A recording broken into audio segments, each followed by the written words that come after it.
Assalamualaikum warahmatullahi wabarakatuh. Perkenalkan, nama saya Renaldi Adi Pramudiawan dari Prodi Pengelolaan Sumber Daya Perikanan. Ya, di sini saya akan menjelaskan sedikit materi tentang penawaran atau supply. Oke, lanjut. Ya, di sini ada pengertian penawaran. Definisi penawaran itu ialah jumlah barang yang mampu dan bersedia ditawarkan oleh produsen di pasar pada berbagai tingkat harga dan periode waktu tertentu. Nah, kalau dalam konteks perikanan, penawaran itu adalah jumlah ikan atau komoditas perikanan yang didaratkan atau dijual oleh nelayan dan pembudidaya ke pasar. Nah, kalau di fokus analisis, penawaran itu menganalisis faktor-faktor yang mempengaruhi jumlah penawaran komoditas perikanan di pasar domestik dan internasional. Terus lanjut di hukum penawaran. Ada beberapa hubungan di hukum penawaran ini, yaitu hubungan positif, hubungan negatif, dan ceteris paribus. Hubungan positif itu ketika harga naik, jumlah barang yang ditawarkan oleh produsen cenderung meningkat untuk memaksimalkan keuntungan. Di hubungan negatif, ketika harga turun, jumlah barang yang ditawarkan oleh produsen cenderung menurun karena margin keuntungan mengecil. Kalau di ceteris paribus, asumsi bahwa faktor-faktor lain dianggap konstan atau tidak berubah selama analisis berlangsung. Oke. Nah, ada faktor yang mempengaruhi penawaran. Ada beberapa faktor, yaitu ada faktor internal dan eksternal. Nah, itu mencakup berbagai faktor, termasuk faktor ekonomi, teknologi, dan lingkungan yang mempengaruhi jumlah penawaran komoditas perikanan. Kalau di ini ada lagi faktor yang mempengaruhi penawaran itu harga komoditas. Nah, harga komoditas itu mencakup harga ikan di pasar, harga input produksi, dan biaya operasional. Ada lagi faktornya itu teknologi dan inovasi. Maksud itu termasuk alat tangkap modern dan budidaya intensif. Terus ada cold can system. Terus faktor musim dan cuaca, faktor kebijakan pemerintah, dan faktor infrastruktur. Nah, itu tadi beberapa faktor yang mempengaruhi penawaran ya. Nah, di sini ada tabel penawaran perikanan Indonesia pada 2024 sampai 2025. Nah, di sektor tangkap, produksi 2024 itu mencapai 7,39 juta ton. Targetnya target di 2025 itu sekitar 7,54 juta ton. Pertumbuhannya bertambah 2%, dominasi tuna kembung. Terus di sektor budidaya, produksi 2004 mencapai 6,30 juta ton. Target di 2025 itu 6,50 juta ton. Pertumbuhannya bertambah 2%, dominasi rumput laut. Jika di total, produksi 2004 itu mencapai 13,76 juta ton.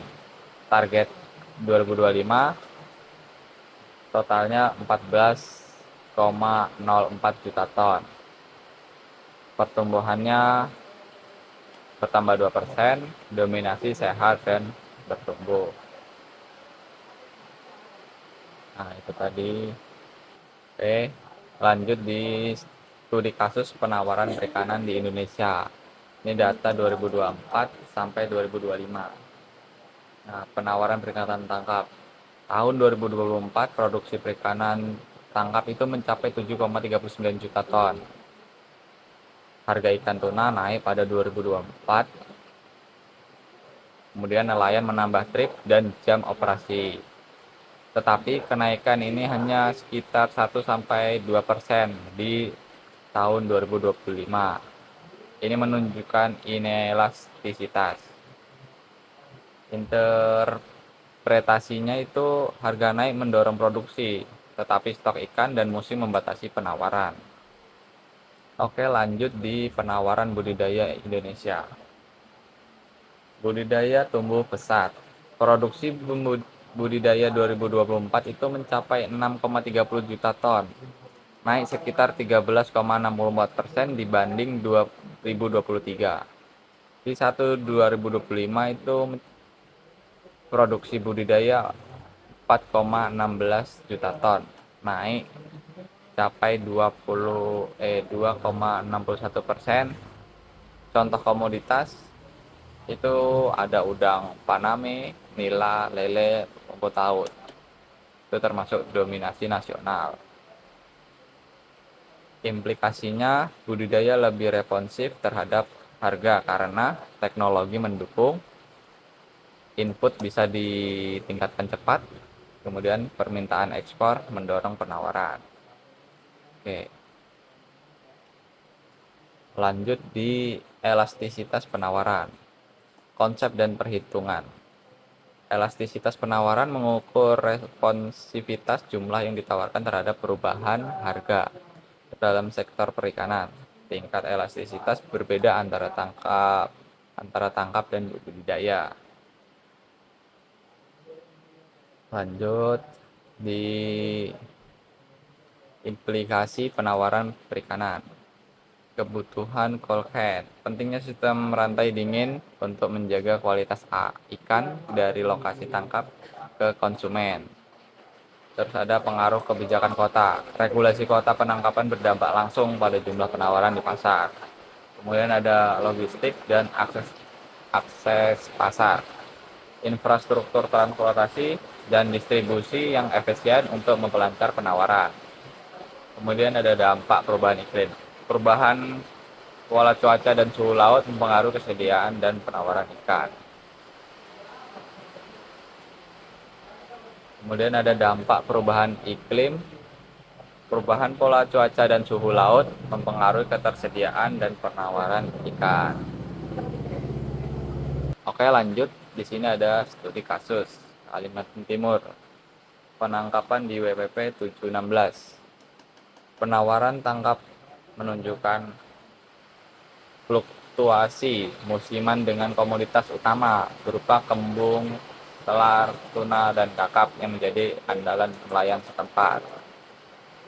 Nah, ada komoditas utama, yaitu kembung, telar, tuna, dan kakap menjadi hasil tangkap dominan di perairan Kalimantan Timur. Fluktuasi musiman, penawaran mengalami fluktuasi tajam dipengaruhi musim dan kondisi cuaca. Oke, selesai. Nah, itu tadi materi penawaran sedikit dari saya. Sebelumnya saya mohon maaf jika ada salah kata maupun kurang dan lebihnya. Saya mohon maaf. Terima kasih. Akhir kalam, wassalamualaikum warahmatullahi wabarakatuh.